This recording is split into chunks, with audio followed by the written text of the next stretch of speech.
Sir का तो तारीफ मतलब मेरे पास शब्द ही नहीं है क्या तारीफ करें, और इतना खुश है कि चेहरा पे दिख रहा होगा। के बाद प्री और मेंस में कोई अंतर नहीं होता, क्योंकि प्री का क्वेश्चन ही हमको लगता हार्ड था, मेंस ठीक था।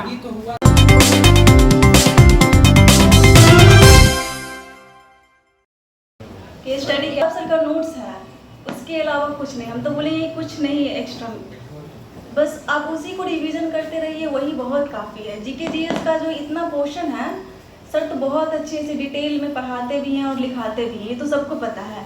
बट उसी को आप रिवीजन करते रहिए, माइंड में उसको रखते रहिए कि नहीं, हाँ जब भी भूलिए तब उसको रिमाइंड कीजिए, और जो सिलेबस में जो पोर्शन में आप वीक हैं आप उसको ज़्यादा ध्यान दीजिए।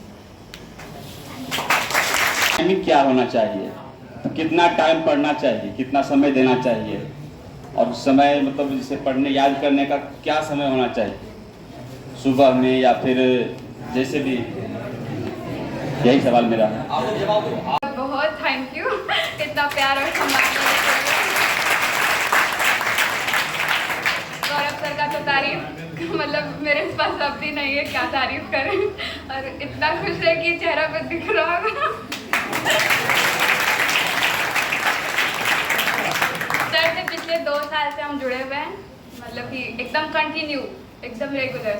कुछ भी मतलब सर जो भी नोट्स देते थे उसको अच्छे से क्लियर एक दिन में पूरा करना था, क्योंकि सर कल हो के तुरंत क्वेश्चन पूछना शुरू कर देते थे, तो मतलब लगता था कि हाँ मतलब जवाब देने से चूकना नहीं है बस, क्योंकि क्लास आ रहे तो एक ही उद्देश्य होना चाहिए कि उसको अच्छे से पढ़ के आएँ, इसके अलावा और कुछ नहीं बस। और क्वेश्चन क्या था आपका? टाइम मैनेजमेंट स्टूडेंट के लिए पढ़ना ही, और क्या टाइम क्या करेगा, सुबह शाम जब भी जो टाइम आपको बेस्ट लगे पढ़ने के लिए उसमें आप पढ़िए। आना है, फिर उसके बाद फिर घर में जो भी सर उसको दिए हैं उसको अच्छे से क्लियर करना, कुछ नहीं समझ में आए तो फिर कल होके सर से क्वेश्चन करना। किस तरीके से पढ़ा जाए कि लंबे समय तक याद रहे? लंबे समय मतलब रिवाइज बहुत मैटर करता है। रिवाइज अगर अच्छे से हो जाए तो बहुत टाइम तक, मतलब सर का एक चीज़ फिक्स है कि आप वो एक सब्जेक्ट पढ़ाते हैं उसको पूरा कंप्लीट कराते हैं, तो उसको छोड़ना कभी नहीं है, उसको पीछे से प्रीवियस रिवाइज करते जाना है, और जो नेक्स्ट पढ़ा रहे हैं जो सब्जेक्ट उसको अच्छे से क्लियर करते जाना है।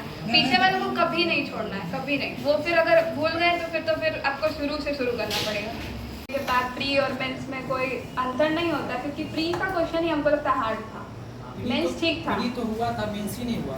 अच्छा मेंस, तो मेंस में मैथ रीजनिंग तो ज़्यादा था, तो उसके लिए मैथ रीजनिंग पर थोड़ा फोकस करना चाहिए था।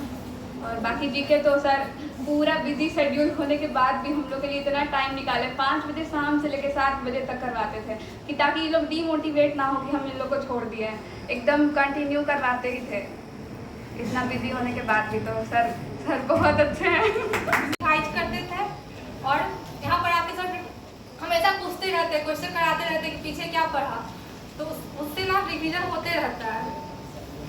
और इस बस घर पे सब सर का तो करते नहीं, टॉपिक आप देख देते कोई, मतलब जैसे आप सब्जेक्ट कुछ हो रहा और जो डिमांड है एग्जाम का, तो उससे